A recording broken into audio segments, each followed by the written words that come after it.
म यता प्रधानमन्त्री कार्यालयबाट बोलेको येल्लो सरकारबाट।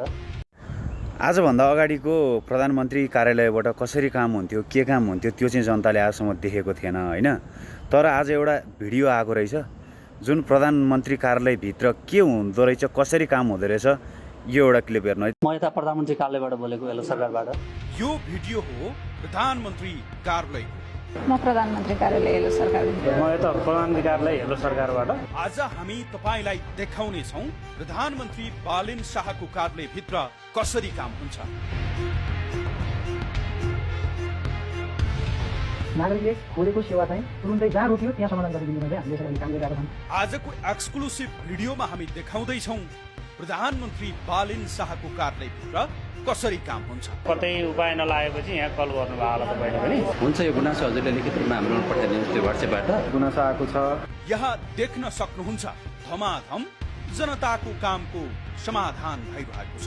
मनिषाको पछाडिपट्टिको स चाहिँ पेटचिरेको स हुनुपर्ने अर्कै स भएछ सर। बालेन सरकारले परिवर्तनको झल्को सिंहदरबारबाटै देखाउन थालेको छ। जनताले 11-11 कल गरेर टिपाएका गुनासोको सम्बोधन तत्कालै प्रधानमन्त्री कार्यालयले गर्नेछ।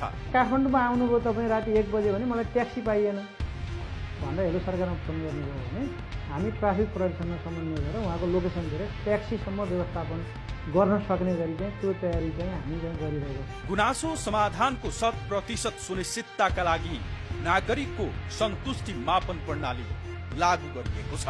गुनासो समाधानका लागि फलोअप गर्ने र त्यसपछि त्यसको नागरिकको सन्तुष्टिको लेभलसम्म मापन गर्ने र पोलिसीका कारणले गर्दा कुनै काम भएको छैन पोलिसी सम्बन्धित विभागलाई पोलिसी फिर्ताका लागि पनि सिफारिस गर्ने। नागरिकका आवाजलाई सोझै प्रधानमन्त्री, मुख्य सचिव र उच्च शासकीय तहसम्म पुर्याएर दैनिक गुनासोहरूको स्थायी समाधान गर्ने गरी हेलो सरकार कक्षले आफ्नो सेवालाई प्रविधि मैत्री र नतिजामुखी बनाएको छ।